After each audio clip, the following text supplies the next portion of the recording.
टीनू और चिड़िया के घोंसले की कहानी। एक समय की बात है। टीनू नाम की लड़ियचकी थी जो स्कूल में दिए गए कार्यों में बड़ी रुचि रखती थी। इस साल टीनू के स्कूल में गर्मी की छुट्टियां पड़ने से पहले उसकी टीचर ने सभी को विभिन्न पक्षियों के चित्र दिखाकर चिड़िया पर निबंध लिखने के लिए कहा था। सभी बच्चों को स्कूल खुलते ही निबंध टीचर को दिखाना था। पक्षियों की रंग बिरंगी किताब टीनू को बहुत पसंद थी।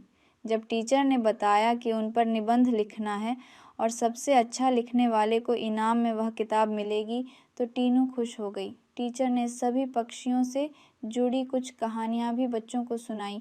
उसके बाद स्कूल की गर्मियों की छुट्टियाँ पड़ गईं। यूँ तो टीनू हर साल अपनी गर्मी की छुट्टियाँ बिताने के लिए कहीं ना कहीं जाती थी, लेकिन इस साल की छुट्टियों में टीनू रोज़ पास के ही बगीचे में जाकर पक्षियों और उनके घोंसले देखने लगी। उस बगीचे में गोरैया, दर्जन, लवा जैसे बहुत से पक्षी आते थे।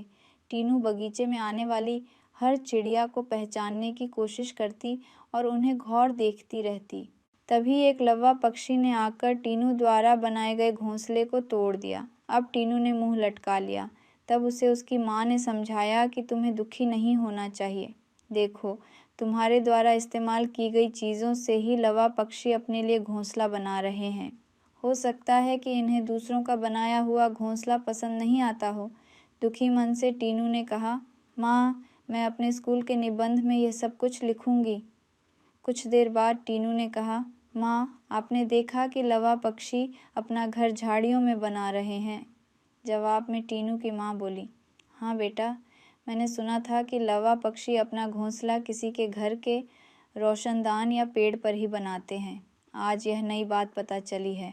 कुछ और दिनों बाद टीनू ने लवा पक्षियों के बारे में एक और बात जानी कि वो सीधे उड़कर अपने घोंसले में नहीं जाते।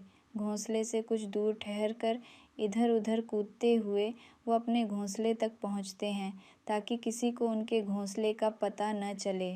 थोड़े ही दिनों में स्कूल की गर्मियों की छुट्टियां खत्म हो गईं। टीनू ने स्कूल जाकर लवा पक्षी के बारे में लिखा और निबंध प्रतियोगिता जीत ली। इनाम में मनपसंद चिड़ियों वाली किताब मिलने पर टीनू खुश हो गई। प्रतियोगिता जीतने के बाद भी टीनू रोज़ चिड़ियों की चहचहाहट सुनने के लिए उस बगीचे में जाकर घंटों बैठती है, मानो उसकी चिड़ियों के साथ दोस्ती हो गई हो। कहानी से सीख। चिड़िया के घोंसले की कहानी से यह सीख मिलती है कि छोटी छोटी बात पर मन दुखी नहीं करना चाहिए। साथ ही आसपास की चीज़ों पर गौर करने से हमें काफ़ी कुछ नया जानने को मिलता है।